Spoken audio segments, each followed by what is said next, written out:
Hello, and welcome to episode 1. Are you going to join me, William Blake? Come on up, dummy. Episode 1 of Ciara Barsotti is Alive. Right off the bat, I feel I must explain the title because it seems extremely pretentious.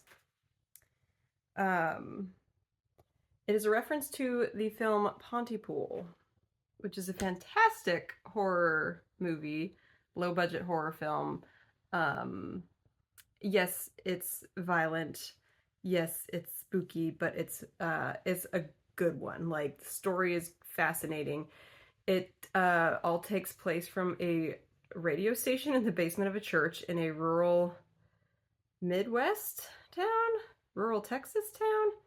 No, I think it's further north because it's snowy when it happens. I know it snows in Texas. Anyway, the movie is about language and connection, and that line in particular is about like sending out a signal that, like, reaching out for human connection.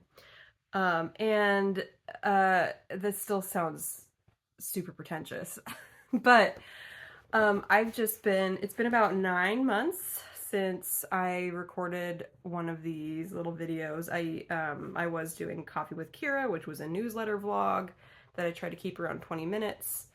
And took some time off of that. I've had some pretty big changes in my life, and just needed to take some time and regroup. And but I've been getting back into, like, the knitting podcast, in particular Cattail, sorry about that, which is my favorite thing other than watching, like, singing sound bowls or having soundtracks on in the background. My other main use of YouTube is the knitting and crafting podcasts.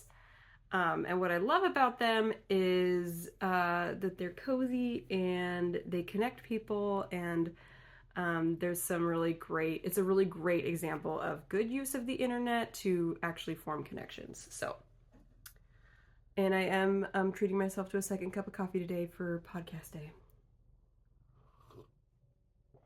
Anyway, I got inspired to turn the camera back on me and talk about myself, which I think I'm pretty good at doing. And just add to the connection. I am going to talk about knitting. I am going to talk about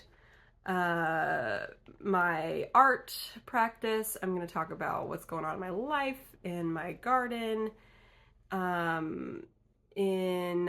did have notes and I left them over there. So we're gonna fly by the seat of our pants today, which I'm no stranger to also.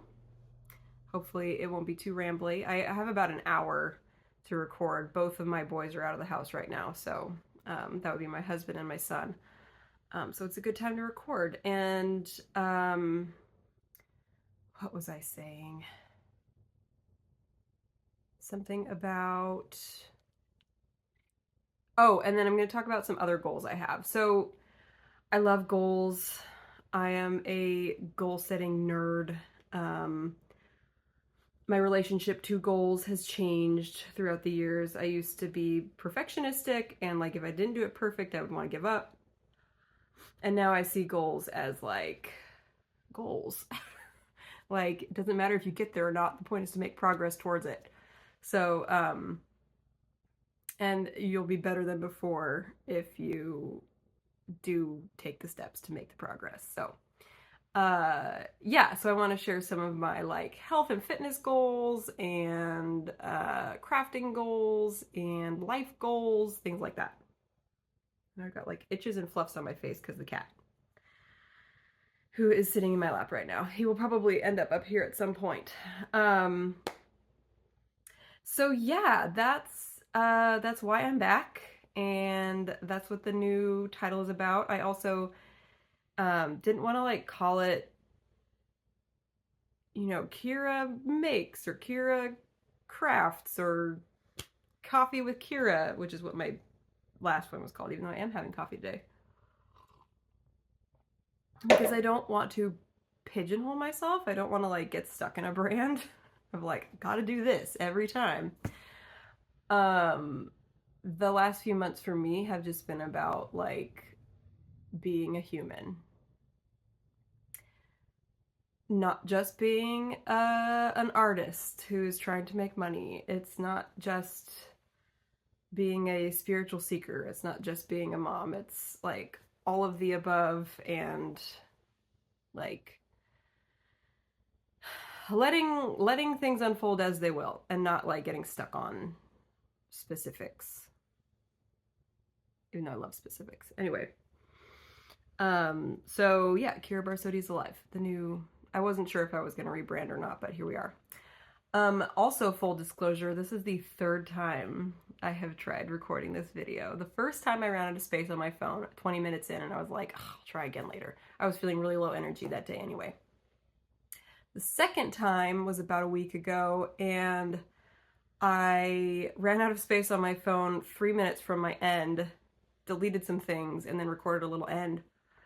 And then Android and Apple wars continue. I have an Android phone and a Mac computer, and what I need to do is break out my shitty little Chromebook to transfer the files with, and then put it on my Dropbox, and then have access to it, and then upload it to YouTube, etc., etc. I didn't do that. I thought I had backed up my 8 gigabytes of my hour-long video. I don't need it to be that high quality. I wish I could record it in a lower quality, but I don't know. I don't know what I'm doing. I don't know if that's possible.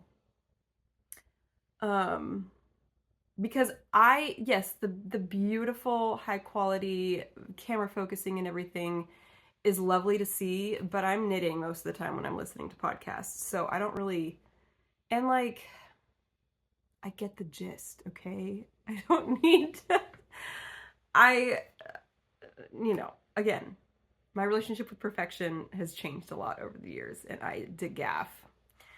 And so anyway, the backup I thought had gone through. So in my like fanaticism about keeping my storage open on my phone, I had deleted that 8 gigabytes, that 1 hour long episode, which was a good episode, IMO. And then went to my computer to pull it from my Google Photos drive or whatever, and it was not there. So I guess I deleted it from both. I swear I'm not this technologically impaired. Usually.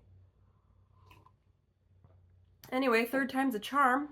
Let's talk about knitting. So I have a huge pile. This pile has been reassembled 3 times now, so at this point it is a big fucking mess.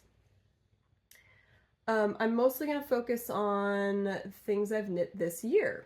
So I did some gift knitting. And there is one piece in here that was kind of between episodes. I didn't actually knit that. I don't think I knit that much. I had one big, huge project. 3 matching Christmas sweaters for me and my family, which I accomplished just in time. But I didn't do a whole lot of knitting last year. My knitting mojo was weird. Anyway, but I did do some gift knits. And the one that I have, you can see everything on my Ravelry. The one that I still have in my possession are these beautiful gloves that I made, or mittens that I made for my husband. They're a lightweight Spin Cycle. My first time using Spin Cycle. Beautiful. And then it's just Tin Can Knits mitts. So I made those for him as a little bonus gift, because those mitts are so simple and easy to knit up, and he always complains that his hands are cold when he rides his bike, so I thought that might be nice. And then this beauty is something that I made last fall. It is a gorgeous shawl using hand spun by my in-laws. My sister and brother-in-law spun it, and then my niece plied it. So gorgeous.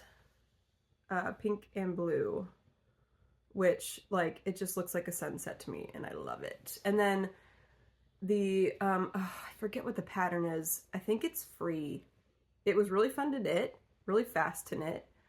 It's just mosaic. Garter, really easy. And then you get to know the pattern and it just zips along. So and then I used, I don't remember, oh, the sheep's name was Tasha, and she was from a farm in my county. And then I ran out somewhere in here, so I had to switch, but what I found was pretty darn close. So, and now William Blake, or Wee Wee as we call him, is enjoying a little cozy sweater that you cannot see. I will just leave that on him because he's so cute and so cozy. So cute and so cozy. One of my goals, oh, I'll show the Christmas sweaters. So I don't have mine with me because they all look the same.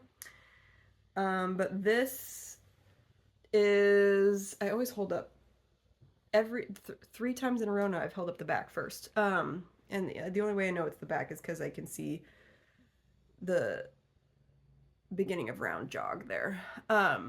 The Pietri pullover. I drafted this myself. It's based on the sweater that the little boy Pietri wears in the Christmas horror film Rare Exports, which we adore and watch every year. Highly recommend it. It's more like creature action, creature scares than anything else. So if you can handle that kind of horror, I highly recommend it. It's not that scary, honestly. It's like Jurassic Park level scary. So yeah. Crowning glory. These 3 sweaters. And of course I made one for my son. Oh yeah, and it has hem detailing too. I always forget to show that and I just drafted this based on really shitty screenshots from the film that some of which I took, some of which I found online to try to put this together. And then I also had recently gone vegan when I bought this yarn. So I was trying to be really responsible with my wool selection. And I still try to be responsible with my wool selection, but not quite to the level of fanaticism as I was when I first started. So this was all wool, like single origin wool from a farm up in Canada, Topsy Farms. Really beautiful sheepy. I think you can still smell the sheep on it.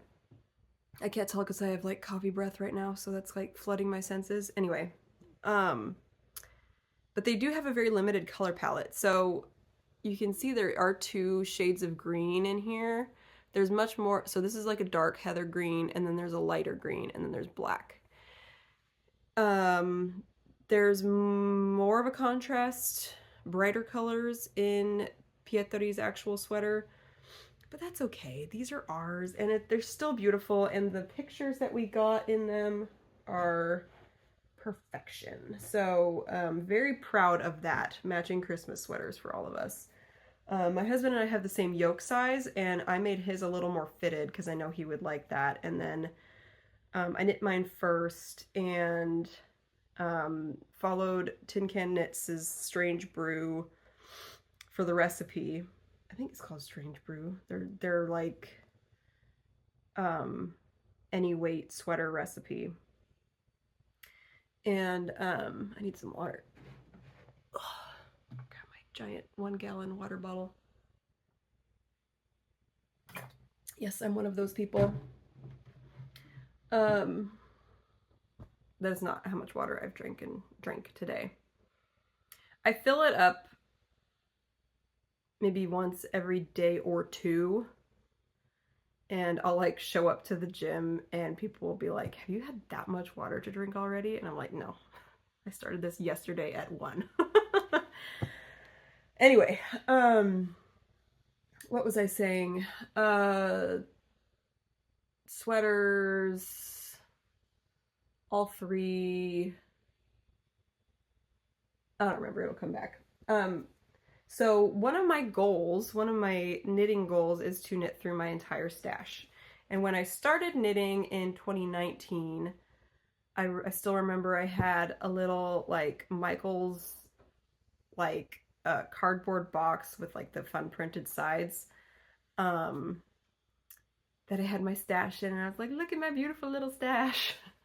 And eventually it expanded to fill I have a secretary desk with two like side floor to maybe like chest height little like curio cabinets on the sides, and I had yarn in there and beyond, like stuffed in those little cabinet spaces. And I've successfully knit through most of my stash. So I have leftovers from the sweaters. Somehow I'm really bad at calculating how much yarn I need. I always have way too much or occasionally too little, but I guess it is better to have too much than too little. Anyway, so I had hand spun left. That was the most difficult to decide what to do with because I would have like a one skein of it. This is a good example of some hand spun I really wasn't sure what to do with, but this shawl is perfect for it. Which again you can find on my Ravelry. I'll have a link to my Ravelry. I try to keep it pretty up to date in there, so it shouldn't be too hard to find. If you're familiar with Ravelry, it shouldn't be too hard to find what you're looking for if you want to use any of these patterns. And then there's a woman in Magalia, which is a little town up in the mountains from here in our county, who spins and dyes all her own yarn. So this is a great example of some of her yarn. This is, it like glows in the black light apparently. I have not tried it. I don't have a black light, but it's really fun. And then this was a free pattern for this little cowl, and the wonderful thing about cowls is you can really adjust based on how much you have of your yarn. Like I just knit until I ran out and then I stopped. I think the cowl called for more. It's supposed to be longer, but it's very snug and warm, and way too warm for winters in Northern California. I'm from Chico, California, by the way. I was supposed to say that at the beginning. But yeah, I think I paired it with Malabrigo or Cascade.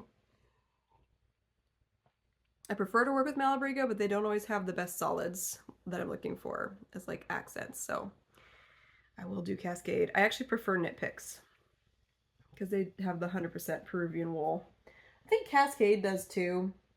And Peru is a pretty good place to get your wool from because they have pretty good shepherding practices across the board based on my body of research, aka first few pages of Google. Excuse me. Here's another example of Holly's Handicrafts, I believe is what the spinner dyer's little business is. She comes to farmers market here in Chico on Saturdays pretty much year round. But again, I ran out of the yarn doing the stripes, but that's okay because I had it's in my Ravelry what this yarn is. I want to say it's Malabrigo in Pearl, but my god, the fluff. I'm so sorry, I keep rubbing my nose. But I decided to just complete it with this stitch, this same stitch pattern up here for a little extra texture, and then bind off and finish that way. So so it still works. And there's this, and this is a lovely cowl. I really like to wear this one. Let me find the jog for the back. It's very comfy. I like a cowl because I like having things around my neck. The shawls I end up tying into a cowl basically. I don't generally, I'm starting to get myself into the habit of wearing a shawl like a grandma does. Like you picture an old like Irish grandma with her little shawl. Because I like that look too. But for my own comfort level, I like to wear my scarves and shawls and cowls pretty close to my neck. So, yeah, so there's that one. Again, another free pattern. I think it's by the same designer as the last one. I also made this hat this year. Maybe last year I did this one. This is the Norfolk Pine hat, I believe. And it has a cable in it. This is the worst yarn. It's a highly speckled yarn, terrible to cable with because you can't see it. But it's a cute hat, and it you can roll it up to make it more of a skull cap. Cute, cute. Or you can, and I like how loose it is too. I make my hats really tight sometimes, but and I don't like it. You can have it slouchy. You can, yeah, this one's just gonna be slouchy. So, yeah, slouchy. It doesn't do like that weird hat thing that I can never pull off, where people just stick it on their heads and it has a little bump. This is too loose of a gauge, which again is very stretchy. I like it for comfort of wearing. It's not structured. That's what I'm trying to say. And this was a piece of stash that was gifted to me, and again, I didn't know what to do with a single skein, so I knit a hat. And I made it big and floppy to use up all the yarn. What else do I have that's stash bustery? So, this is a skein of pumpkin spice and cascade fibers. I've used this color before. I had it left over for my Agatha, I think it's the Agatha cardigan. It's, oh, I'm blanking on the designer's name. She makes super cute cropped cardigans. And it's a worsted weight lace, which I loved working on. So anyway, I had one skein left over, or one ball left over, so I made a super cute, I think this pattern was free or cheap, little hot water bottle, cozy, so cute. And then it got hot, so because I knit this in like February. It wasn't quite cold enough to ever use it this winter. It was a pretty mild winter here in Chico. And then last bit of hand spun by Holly's Handicrafts, my eye dazzler sweater. I love it so much. It's so beautiful. The yarn is just gorgeous. And then I forget what the colorway is, but it's Cascade. And this fits me really nicely. So I redeemed myself on how big the fit. Oh, that's what I was talking about. The fit of my Pietri pullover. So I just followed the recipe and it came out really big and baggy on me, which is fine. I don't mind an oversized sweater, but I knew my husband wouldn't like it. So I adjusted accordingly for his. It fits him like great, really great. And then this one is much more fitting, like form-fitting to me, and it looks beautiful on me, if I do say so myself. And I had just enough. I like stuttered it out. Couldn't finish that second line in the back, but like almost the exact perfect amount of this hand spun yarn to finish the yoke. So really thrilled with that. Beautiful. And the Eye Dazzler sweater is by Jennifer Berg. I have almost all of her patterns and intend to knit all of them as well. So she's next on my colorwork sweater queue. What else? So stash busting. Yeah, last of the stash busting. I had some leftover yarn from a pair of socks I knit a while ago. I want to say it's Mud Punch. I don't remember. Gumball self-striping yarn off of Etsy. I've worn these a few times, so they're a little bit like stretched.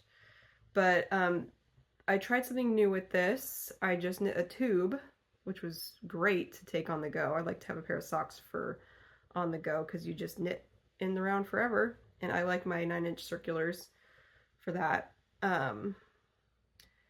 I've noticed I have interchangeables for the little needles, ChiaoGoo, and I've noticed that I need a longer needle for my right hand, and I'm okay with the shorter needle on my left. So, but like 2 long needles are a little too long. By long, I mean 3-inch versus 2-inch. I would show you, but it's fine. Those who know what I'm talking about on the little ChiaoGoo set, interchangeable set. So I do the longer one on one side and the shorter one on the other, and that's totally fine for me to knit. Knit, knit, knit, knit, knit. And then I did a cuff. I did a provisional cast on one side because I wasn't sure if I was going to do a contrasting. My goal was to just knit the whole ball until I ran out. And then I was like, oh, but I'm tired of knitting this. I'm going to put in a cuff. So I put in a cuff, and then I put in the other cuff, and now I have like this teeny little ball left.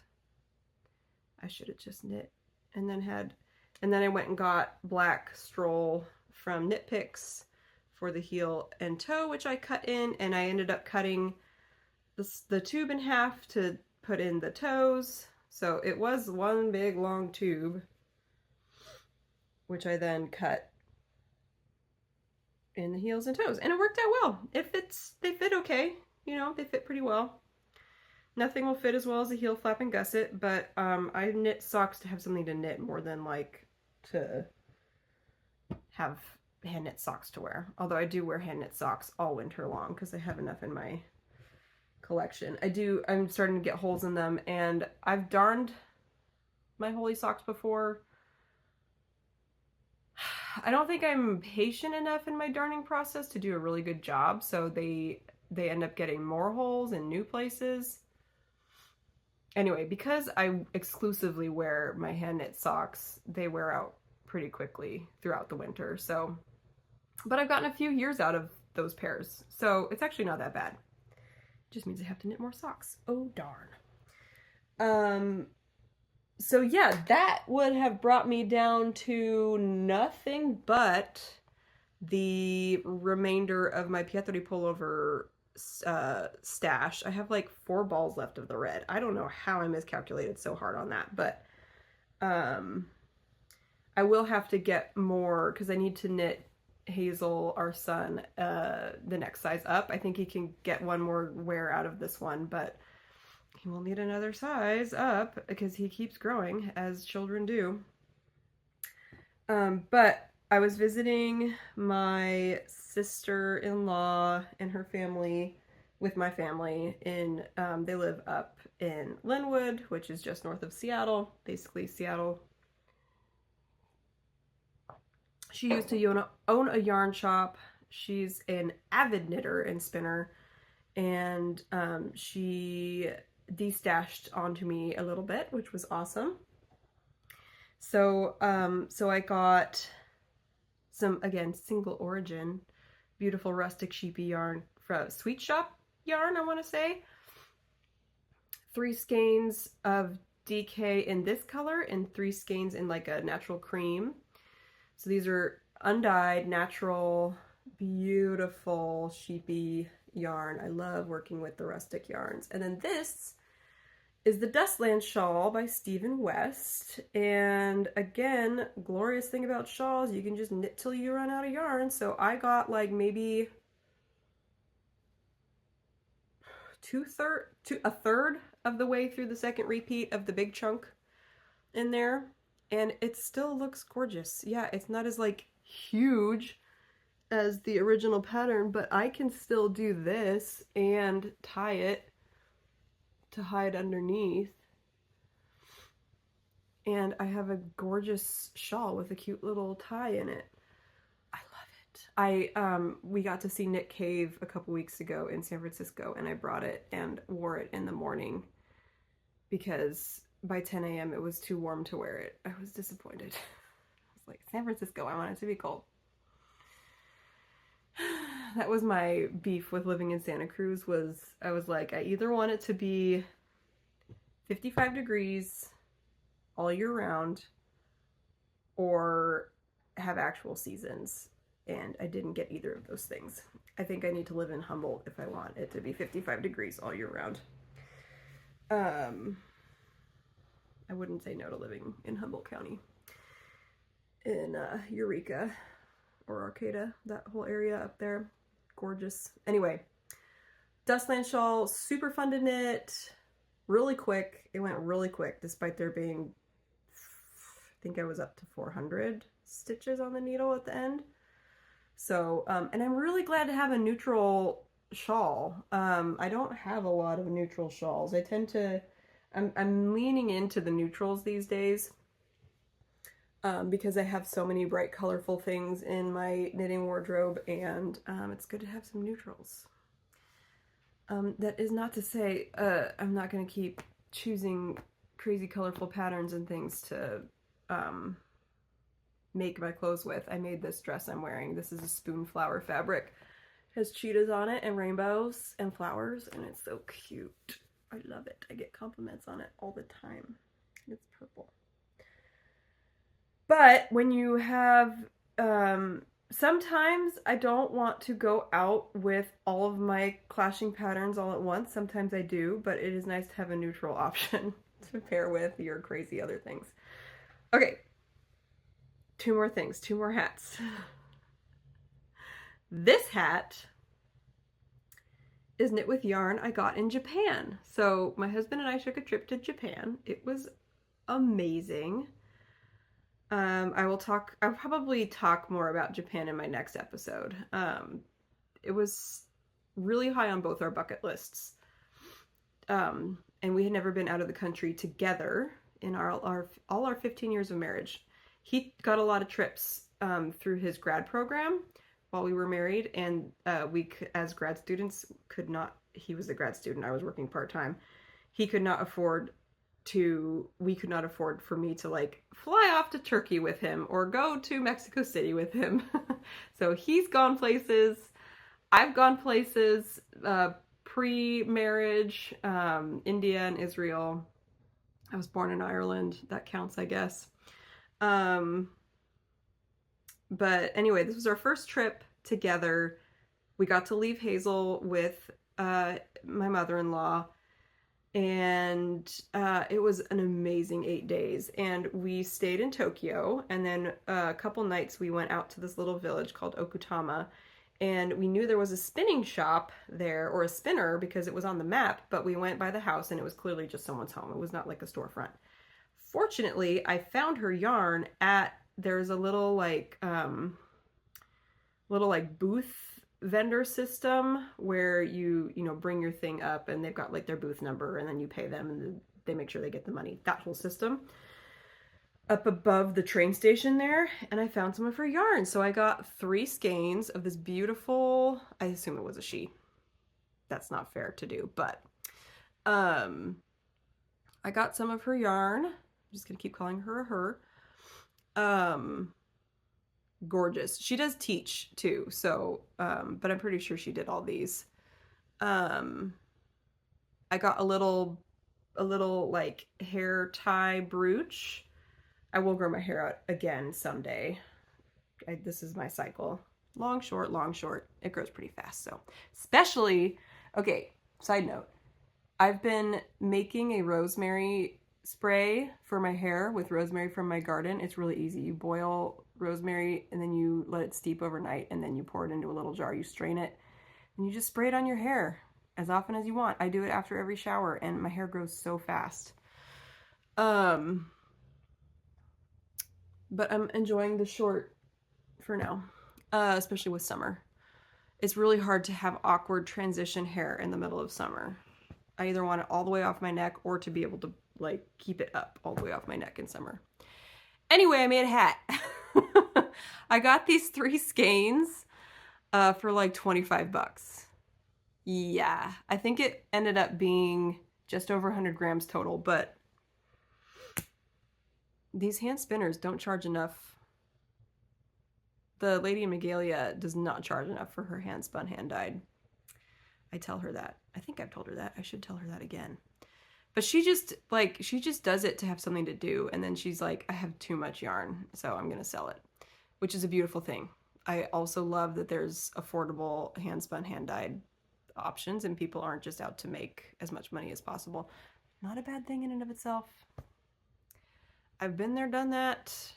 Anyway, I'm just holding up this yarn and rambling, or this hat and rambling at this point, but it's a cute little hat. I tend to get too tight with my color work. You can see it's like pulling up off my head, but that's okay. You know, it's kind of a small hat too. But it's cute and it's comfy, and if it's not too cold out, it's just a little extra something because it doesn't quite cover my ears, and when it's really cold, I want it like snugged down, and because it's tighter in the color work, it's gonna snug up. Anyway,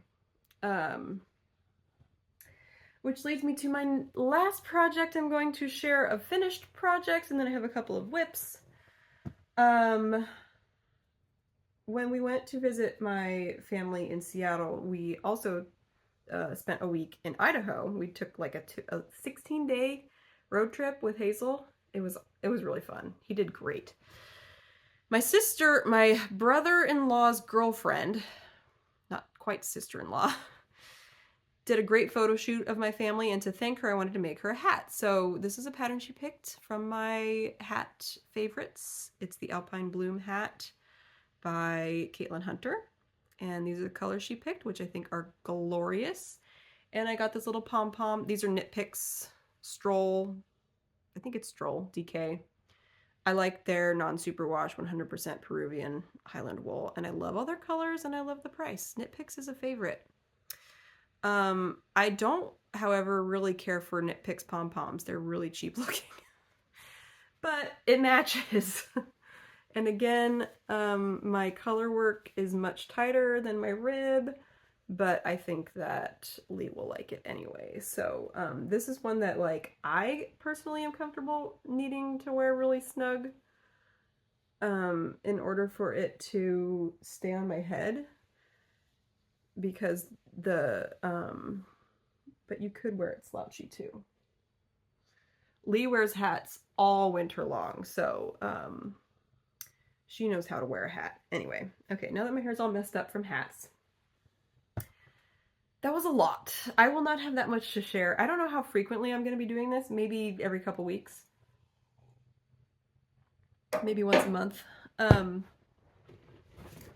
But yeah, that's 2025 so far, and a couple things from last year. So, works in progress. This is the remainder of the D-stash I was given from my sister-in-law. This is another Sweet Shop yarns in their natural. This is 3 skeins wound up on my Swift and ball winder. Spit splice together to make just one continuous ball. I love it. I am into it. And with this, I am making my son an Aran sweater. So I'm doing the cider pattern by Tin Can Knits, and you can already see there's the little pattern starting to reveal itself. This is the body, and I'm knitting size 2 to 4, which is gonna be hopefully a little bit oversized for him this year, and then fit him beautifully next year, and then maybe be snug the following year. Trying to get as much wear out of each of these as possible, even though kid knits knit pretty quick. I really have enjoyed cable knitting. I'd like to do it without the cable needle, and when you're using a rustic yarn, that's very easy to do. So yeah, that's a project I started while I was waiting for the yarn for my next project. James and Watts just released a new mesh pattern. Look at My Holes Boxy, and he decided to do a knit along. And I have had the boat neck batwing on in my queue / hopes and dreams for pretty much since it came out. I think it came out a couple years ago. I had attempted to knit it when I first bought it. I bought the yarn for it. I ended up using that yarn for something else. because my postpartum brain could not even. It's not a difficult pattern, I've discovered. I'm like, I was scared to start it because I was like, I'm gonna mess up and I can't read lace, blah blah blah blah. But I'm like 3 rows in. But I was waiting for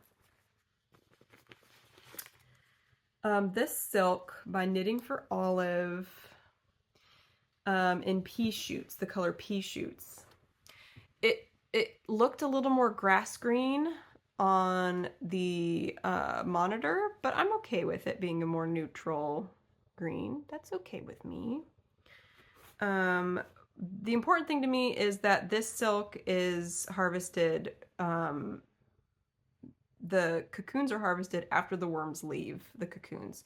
Usually silk is, as soon as the silk is spun by the worms are a casualty of collecting the silk. I kill fruit flies because they are a pest. I kill mosquitoes, again, because they are a pest. But I try to bring spiders and bees, and I kill houseflies also. I let houseflies die because they have a very short lifespan anyway, but I don't actively try to kill them. Things in the car, things in the house. Anyway, I am not saying I am like so vegan that I won't kill bugs. But if needless harm is occurring, let's, try to not. Let's not. So this is a cruelty-free silk. Sounds so silly to some people, I know, but it matters to me. So, and it's pretty dang affordable. $24 for 100 grams.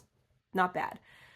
It's a little cheaper in the UK, but also with the dollar to euro conversion, I'm sure it's about the same. Anyway, so Knitting for Olive in Pea Shoots. You really can barely see the pattern here. Let me see if I hold it up with a background of my skin. You can see. So I'm 3 rows in. But anyway, it's gonna be really fun. And this color, I'm introducing more green into my wardrobe. I have a couple of crop tops, and I want to get more cute bralettes and things that will go with it. I do like a crop top bralette thing, tank, like those little tanks that like just go under your boobs. I have a few of those, and I have a few crop top shirts, and I would like to get more bralettes to wear in the summer as well. So anyway, cute little cover up to go with James's knit along, which I should have plenty of time to finish. So, and he started a Discord for the knit along about a week ago, and that has been so much fun. I use Discord to talk to my husband and a couple of people in my friend group, but I don't have a lot of communities on there, like with people I don't know IRL, and so it's been really fun to get to use Discord in that fashion. I need more water.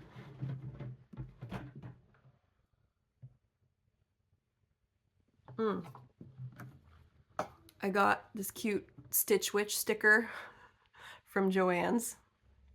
I did manage to make it over there before they closed, and got I wasn't crazy about the fabric options they had left, so I didn't get any fabric, but I did get those stickers, and I got 3 big scrapbook paper pads for like $21, which is the price of one. So it was worth it. Okay, next thing I want to share. What time is it? Okay, I don't have a lot of time left. Let me see if I can. Well, as far as like actually showing you things is the last thing I have to show you. So, and then I want to do some chatting on other goals and things I have in the works. So, but this is a big project, which is almost complete. At least phase 1 is almost complete. So I got really into tarot and oracle decks 2 years ago now. So actually, I started collecting tarot decks before my son was born, I think during my pregnancy, because I like the art. That was my gateway drug. Was collecting tarot decks for the art. And then after he was born, I started actually pulling the cards, like as a little self-care thing, because I felt so disoriented, having just had a baby cut out of me, and now my entire life revolving around this baby. I do not care. There's no way to explain it to people in a way that like will make sense unless you experience it yourself, becoming a parent of a newborn, like that you give birth to yourself, or I'm sure becoming a parent of a child at any stage. If you adopt or find yourself caregiving for a child, it is a major lifestyle switch. So I started pulling tarot with Tilly Walden's Cosmic Slumber Tarot deck. And from there, I started collecting cards or different decks, and got into oracle decks, and now I have quite a collection, and I love them all. I just got the last Season of the Witch deck in my collection, so now I have the complete Wheel of the Year, which I have mixed feelings about. We could talk about that at a different episode. The Wheel of the Year concept. It's for me personally, overall been good, but I'm interested in exploring other ways to celebrate the Wheel of the Year that is more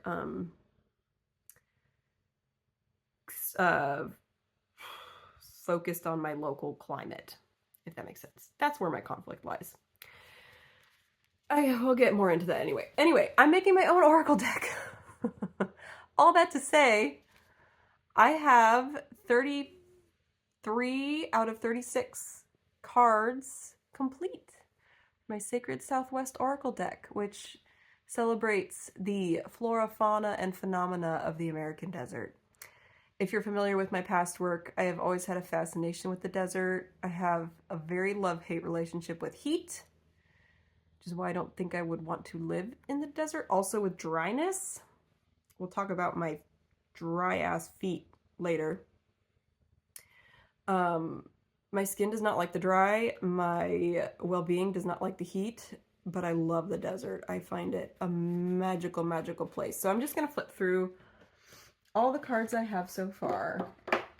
And I am also, I have drafted a few pages of the guidebook, and I would like to finish writing the guidebook, draft 1 at least, first draft, and then I want to start shopping it around to publishers. So I have considered doing a Kickstarter, but I don't want to deal with that. I would like someone to just pay me up front and then pay me royalties on reprints, and handle all the rest. Because I think this is good shit. And my guidebook's gonna be awesome because I'm also a pretty good writer. And I think I have a pretty good intuition about what these things could mean in an oracle reading scenario. So anyway, almost ready to start shopping around to publishers. I will keep you all posted. This has been such a fun project. It's a couple years in the making. I have not put pressure on myself to get a certain amount of cards done in a certain amount of time, and I think that has really allowed me, this was the first one I ever did, the yucca tree, really allowed me to come at it in a fresh and excited way with each card. I think that shows. It's also proven to me that I can do a long-term project without a timeline and keep coming back to it. It also tells me that this is a good project that I have embarked upon because I'm still excited about it. It helps that I fucking love the desert and all of its creatures. And gorgeous landscapes. My great-grandma lived on the north rim of the Grand Canyon. She was a landscape painter, and I have a couple of her paintings of the Grand Canyon.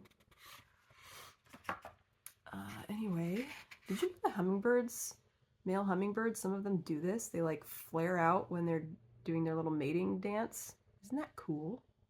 They look like little aliens. This is my most recent, the bighorn. And then I have the last three sketched and inked. Wood rat, hoodoos, and the prickly pear cactus. So I just have to paint those. So we are almost there, people. Very exciting. I'm not sure yet. I would like to do a show with these. I would like to sell them, but I don't know what the timing is going to be on that. And I'm not quite sure, like, the way I've been displaying some of the cards in the various shows I've had in the last couple of years, I do bring them out and share them. I have a big frame that I just like stapled twine and then clip with little bitty paper clips or clothespins the art. So I can fit 12 on one of those, and I could do 3 of those together in a nice little space to display them. I may do a market when I actually have the physical deck and guidebook, a local market, and I'll display the originals. I may do a launch party and display the originals that way. I don't know. But I also would, if I had the money set aside, I would love to frame each of them. There's a frame shop in Utah that I adore called Signed and Numbered. I love their frames and profiles. I've ordered several things from them. They do custom. They're great. I would love a matching set of like 36 little, and they're a weird size too. They're not like a 5x7. They're like 4.5 by 6.5 or by 6. Because I just decided that I wanted them to, they're going to shrink down. They'll be about this big. And that was what the size ended up being. So they need to be custom. Anyway, we'll see. We'll see what ends up happening. But yeah, I'm really pleased with how that project has turned out. So now comes the part of the show where I get to talk about other goals and things I have in my life. Since my last episode in August, I have quit my job and become a full-time parent. It has been the best. I love it so much. I really love being a homemaker too. There's been some negotiating with my husband as far as like expectations, and you know, we've kind of settled into a very traditional roles, which is weird for me because of all of the modern feminism that I've been fed and have bought into. But and conditioned into, frankly, like, so for my family, it works for us to take on these kind of more traditional. I'm actually very good at being a homemaker.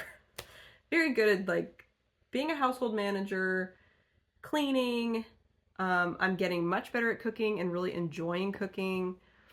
Food is a really important part of our lives, and being vegan has opened up a lot more like conscientiousness about our food, and really fun experimentation. We've started making a lot of our own pantry staples. I've started making our own milks and butter. I make butter that's really good. Miyoko, if you're familiar with Miyoko brand vegan dairy products, she has a book called Vegan Pantry Essentials, where she gives you recipes on how to make your own cheeses and butters and milks. So you don't actually have to buy any of her stuff. Just buy that $15 book and then make it yourself. She's really cool. I like her. And she did sell her butter company, and I think that's been kind of a weird thing, but we're not talking about that. Talking about me and my life, and my trad wife persona. I joke. I jest. Kinda. Because, yeah, there's been some negotiating, but we're figuring it out, and it works for us. And I have to do some soul searching at times and be like, do I actually have a problem with this, or does social media have a problem with this? More often than not, it's social media that has a problem with it, and it's virtue signaling, and it's everyone who thinks they know what being a good feminist means. But I just am really loving this new routine that we have, and I love getting to hang out with my son all day. And with that, so once I quit my job, it like freed me from feeling any need or obligation to bring in an income, which, duh, I don't have a job, I'm not bringing in an income. But for the last decade plus, I have been hustling my butt off trying to make this art business viable. And I have sold dozens of paintings at this point. I have sold dozens of products. I have sold, I've made thousands of dollars, but it's thousands of dollars over a decade. I need like tens and hundreds of thousands of dollars over a decade, please. But it just has not happened. So, and I've stopped blaming myself for that. There's so much like of a health and wealth mentality about it. Like you just have to have faith and manifest it, and it will come to you. And I was raised evangelical Christian, and there was not actually a lot of health and wealth, blatant health and wealth in my churches growing up. But, and when I mean health and wealth, I mean like the TV preachers that are like, just have faith and you'll have everything you could wish for. And like, it's like gumball machine God, if you're familiar with that term.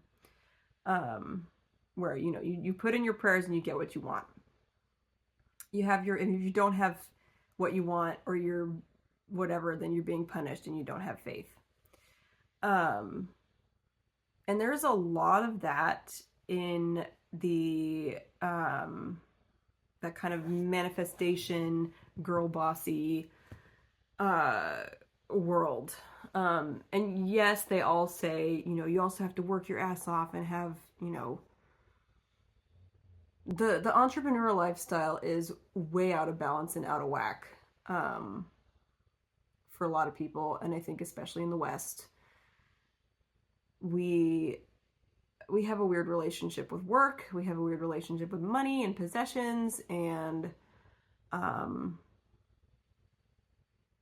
things are just fucking expensive too. It's really hard to live. Like, that's why they raised the minimum wage for fast food workers to $20 in California. It's expensive to live. But anyway, I am very lucky and fortunate to have partnered with someone who is making good money. And who is willing to take on that burden all on himself to bring in our income and make sure we are saving money, and he's doing well for us. So I'm really grateful for that. I have always had a weird relationship with work because of this, this entrepreneur subculture that I found myself in on the internet, honestly, social media. Have always felt like I'm selling myself short if I'm working a job, or I'm not living up to my potential if I have a job. And not having a job has, like, for some reason let me step away from all that and kind of get some perspective and realize I don't really like the hustle. And I've been able to like come back around to my anti-capitalist, anti-consumerist values that I used to hold very dear. But when you get caught up in like trying to manifest money, it easily becomes all about the money and all about the keeping up with the Joneses, accoutrement, like symbols of wealth. And kind of as a side related thing, I've had a lot of climate anxiety recently. I read Generation Dread by Britt Ray. Really good. Really helped give me perspective and validate my dread and my hope for the future. And it inspired me to really lean into my the side of me that is frugal and wants to make do or do without and spend less and use less and reuse and all that stuff. And it's hard to do that and run a business in a capitalistic society. I know it's possible, but it's really tough. So I'm just glad I don't really have to deal with that right now, and I get to take a break from all that. At the same time, I would like you to buy my Oracle deck when it comes out. So, you know, it's a mixed bag. It's always a mixed bag. But along with that, I do have a goal of trying to spend less. That comes and goes in waves. So my coping mechanisms that I'm always trying to get a handle on are food and spending. And I nickel and dime myself in both cases. So it's like little things on Amazon or little extra things at Target. I'm not like out buying expensive clothes or new furniture. I'm nickel and diming. And I nickel and dime with food too, like as far as my weight goes. I know it's also weird to talk about your weight and health goals when it comes to like the number on the scale, because there has been a lot of very valid pushback against number on the scale in and of itself being a health indicator. But I personally have not been able to reach my goal weight or get to my goal weight since having a baby. And even pre-baby, I was like about 10 pounds from my goal weight. And it's just what feels good in my body and what the weight I like to be at and feel best in. And more than that, like, because I can deal with having a little extra junk in the trunk, so to speak. And I also have the wonderful privilege of carrying my weight well. I just like expand. I don't like expand in certain areas. I just get thicker all around, which is cute in its own way. But for me, it is a health indicator in that it shows that I am overeating in certain ways. And again, with the nickel and diming, I don't binge. I have had a pretty good relationship with food throughout my life, but I do use it when I'm bored or feeling like I need novelty in my day-to-day life. So those are the spending and the eating are two things that I'm kind of working on. And I'd like to share things I've learned along that journey and tips and tricks that I've found that work for me, in case that's something that you're also interested in working for yourself. Along with the that weight loss goal I have, I also am so not into dieting. I've done a few diets in the past. I used Noom for a little bit. I did the Whole30, lasted 30 days on that, which is what they say you're supposed to do. But then like I just ditched all the good benefits or whatever.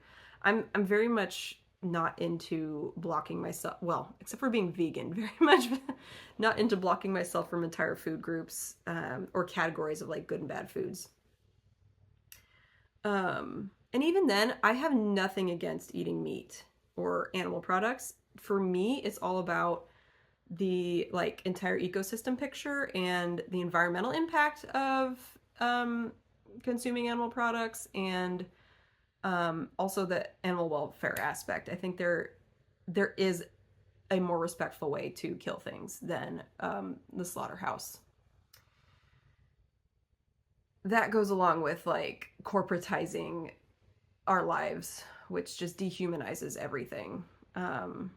Yeah. Anyway, I could be on my soapbox about that forever, but time is limited. So, I do want to quickly touch on my gym goals. I go to the gym 3 times a week. I've actually been consistent with that. I felt a little bit sick last week, so I didn't go on Friday. But since I've set a goal for myself of being able to do a unassisted pull-up and a 20 push-ups in a row, and I can do like 11 over 3 sets currently.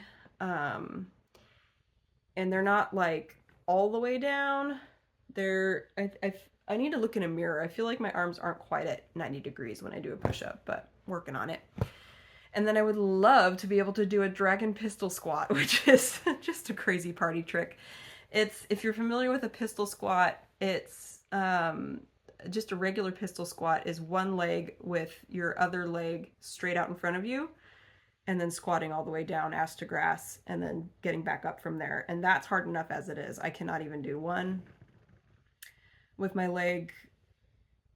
I think I get to maybe, 90 degrees is the goal. I think I'm like right here on my pistol squat with my one leg out. But working on it. And then the dragon is where, so you got your one leg out, but that leg is like crossed behind your other leg, and then you're doing ass to grass.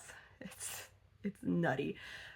The trick with it is it's more of a mobility and balance with all that strength than just the pistol squat, which are in and of itself is a mobility balance exercise. But I'm very much here for the mobility and balance aspect of fitness and weight training. Ironically, with these 3 goals, I use fewer heavy weights than before. I was trying to just up my squat weight and bench press weight and everything, and I was pretty stalled out on that and losing motivation. So having these specific movement goals has really helped. With that, I am trying to up my protein, which is not actually that difficult, not any harder on a plant-based diet than a meat one, especially because I never was crazy about meat. It wasn't like, oh yay, I get to eat meat with every meal. Now it's like, oh yay, I get to eat hemp seeds with every meal. So it's like 6 of one, half dozen of the other. It really doesn't make a huge difference to me. It is hard to get all that protein. I find that I am caught between like stuffing myself, which isn't good for the weight loss goal. Doesn't matter what you're eating. If you're overeating, it's not helpful. Even if you're overeating on broccoli, it's still overeating. And getting all the protein in. So I did hire a dietitian. She's great. She's very like aligned with my approach and my goals. So she's awesome, and she's like, right off the bat, I see you need more protein, especially because like I get hungry pretty frequently. So, yeah. So I working on the protein. The other goal I have in like my body mod set of goals is to get my freaking my poor dry little feet under control. The last couple of years I've had really dry heels and toes. My toes have started cracking. What the fuck? I hate it. My toes hurt. I've got this one little flap of skin that I'm messing with right now on this one toe. It's so gross. My feet for some reason, my husband's feet are like beautifully smooth and glorious, and he goes on he runs like 30 miles a week. Like, ow, are your feet prettier than mine? It's not fair. So this year I've decided to do something about it. I've been doing more foot baths. I've been pumicing in the shower. I've been putting on the Dr. Scholl's foot medicine and wearing more socks, and to no avail. My heels are a little bit better, but my toes are still cracking. I got some of those little spa socks, but just for my heel, which isn't actually that helpful when your toes are also cracking. So there's TMI for you. TMI time. Yeah, so I think that's it. I feel like I got to touch on most of everything that I touched on in my lost episode, the one I deleted. Oh, I haven't talked about my garden. So my garden is growing great. A lot of my plants, we moved into this place 3 years ago, and a lot of my plants are really well established now. I had a drip system in the front, but I am a brash, impulsive human and ripped a bunch of it out because it was leaking, and I didn't think to just try to fix the leak. I just was like, I'm just gonna water, and it's actually good. It's good for me to like spend 20 minutes every other day with the plants, talking to the plants, and trimming the plants, and being with the plants, taking care of the plants, tending the plants. I joined the Monarch Fellowship also, which is a volunteer-run organization that gives out free milkweed seeds to help give monarch butterflies, which are endangered, a place along their migratory route to lay their eggs and fuel up on their journey. And I have plenty of little sprouts going with that program. The idea is you get seeds, you plant them, and then you give them away for people to plant in their own gardens. I've got a spot to plant my own little set. And then there's, and I have a bunch of other little sprouts and things going for vegetables. I'm really late on the vegetables this year, and it's been so hot here in Chico. My tomatoes got stunted last year, and I'm really late on tomatoes, so we'll just see what happens. Fortunately, we have a gorgeous farmer's market and grocery stores, so I'm not like subsistence farming here. And with that, I just got a little note on my phone that my boys are coming back, so I hope you enjoyed this. I hope I would love to chat on about any of these things or hear your comments.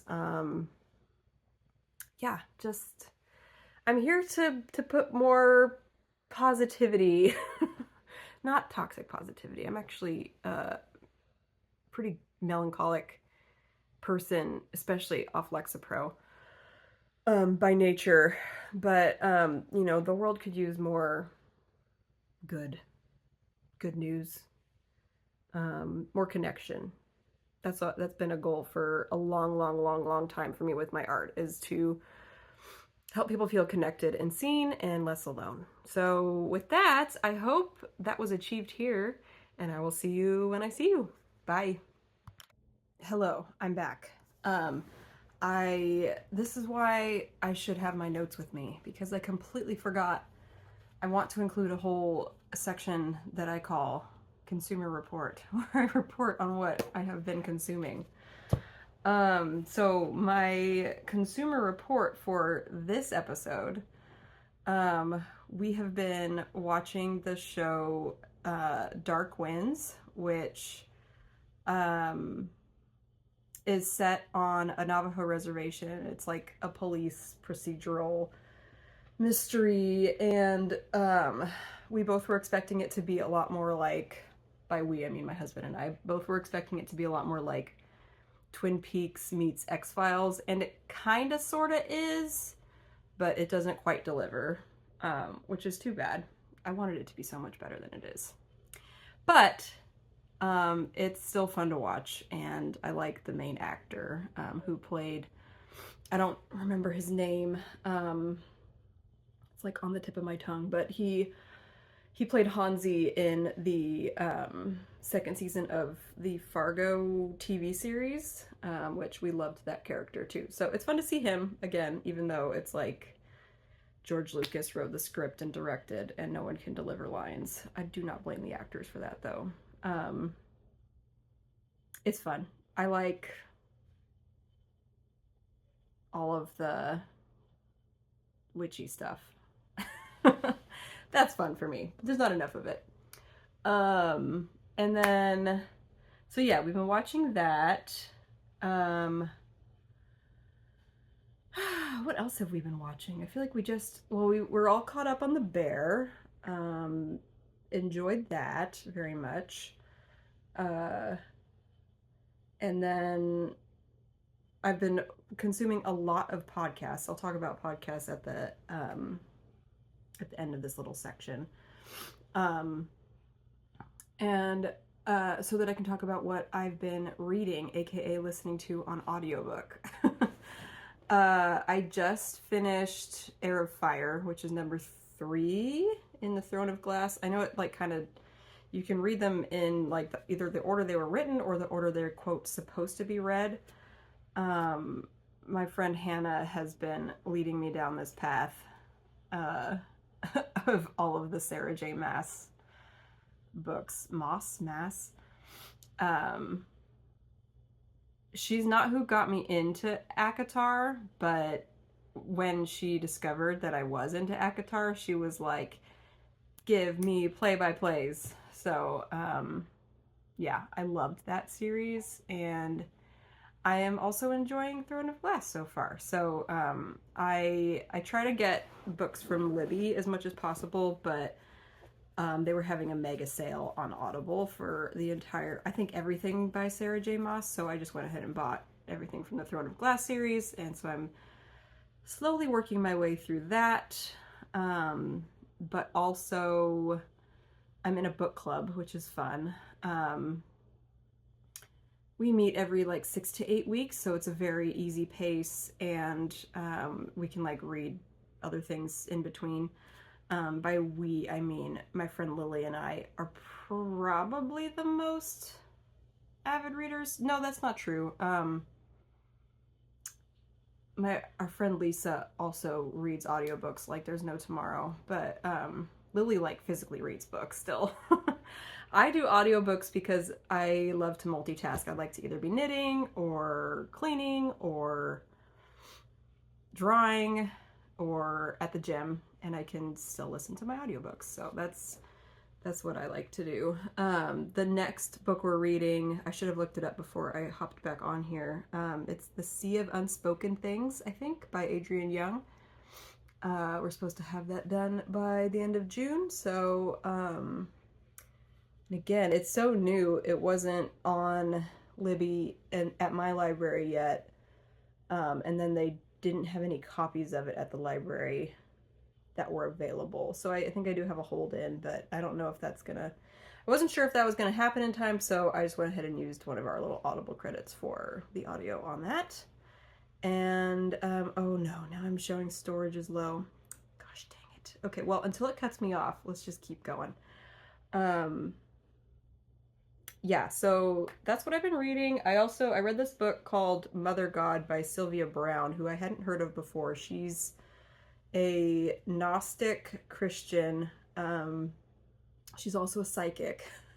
So she's kind of like the Venn diagram of our spiritual interests are pretty close, but even she is, I still am put off by a lot of the hyper woo language, even though I'm at the same time very much there for it.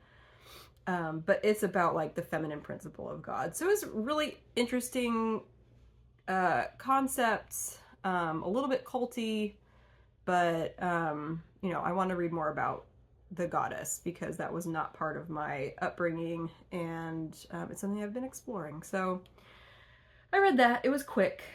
I need to turn it back into the library, and then yeah, that's what I've been reading. And then podcast wise, I have been obsessing over James and Watts's podcast. I have been keeping up with his regularly. What is that on my arm? Oh, I think it's just paint. It looks like a cut, but it's like pink. So it's paint or lipstick or something. Been keeping up with James's religiously. I enjoy him very much. And then he, of course, introduced me to his friends, Park and Jessie May of Knit Nat Chit Chat, which just started, and they are super fun. And yeah, so following along those two. And then James actually turned me on to Hanan Bonet, who is a mother of two and just became obsessed with knitting like within the last couple of years and has already a huge like pile of things that she has knit. So she's really fun to watch. And I love that she is very thrifty with her yarn choices. Like she literally thrifts yarn as sweaters and then unravels the sweater, which is something that I would like to start doing. Unravels the sweater and then reknits the yarn. And I don't do much clothes shopping these days because I'm pretty satisfied with my wardrobe right now, but I do need to start hunting the sweater section of my thrift stores for potential knits, yarn to knit with. So I love that. And then I also completely forgot to talk about one of my other art goals. As my Oracle cards are wrapping up, I really want to get back into a sketchbook practice. I used to pretty much exclusively work out of sketchbooks and do pencil drawings when I was in high school. Every once in a while I would do like a digital. I was really into colored pencils, and then I got really into digital work.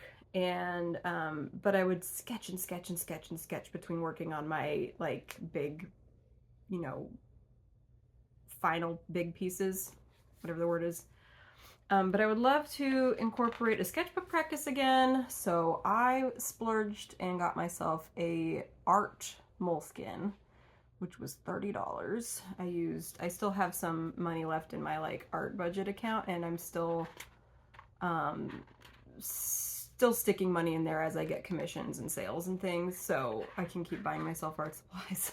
But anyway, this is a gorgeous notebook. It's blank, and I really like the way that Nicholas Wilton uses his sketchbook. He has a sketchbook bullet journal combo, and I usually use the Michaels brand, Artist Loft versions of these for my bullet journals. But this has really nice paper for mixed media. So I think I would like to see if I can incorporate bullet journal and sketching and try not to make it exclusively a bullet journal because I spent the money on the nice paper. So in this new era of me not trying to sell everything I make, I think a sketchbook practice would be a nice way to keep making art. And I may share some of that as I do it, but I'm literally out of I have one page left, like the back of the back page, and then the inside cover of my previous bullet journal, and then I get to start this one. So would love to incorporate more art making in my life and in my son's life, and I would love to collaborate with him. He likes to scribble in my notebooks, which I do not mind. He loves pens. He loves like fine tip pens. He's not into markers or crayons or colored pencils very much, but he loves all my pens. So he seems to be a very detail-oriented kid, which is fun. So anyway, before my phone shuts this off because I'm completely out of storage, just wanted to say thank you so much for watching. If you've made it this far, that's what everyone says when it's an hour plus, but which I think is silly because I'm like, no, keep going. If the longer you can go without me having to pick a new episode of something, the better. But those 3 podcast recs, if you're done with me and you want some more life and knitting content, check out James N. Watts or Hanan Bonet or Knit Nat Chit Chat. I've got more. I will be recommending more as we go. But anyway, thank you for taking the time to hang out with me. and I will talk to you later for real. Bye.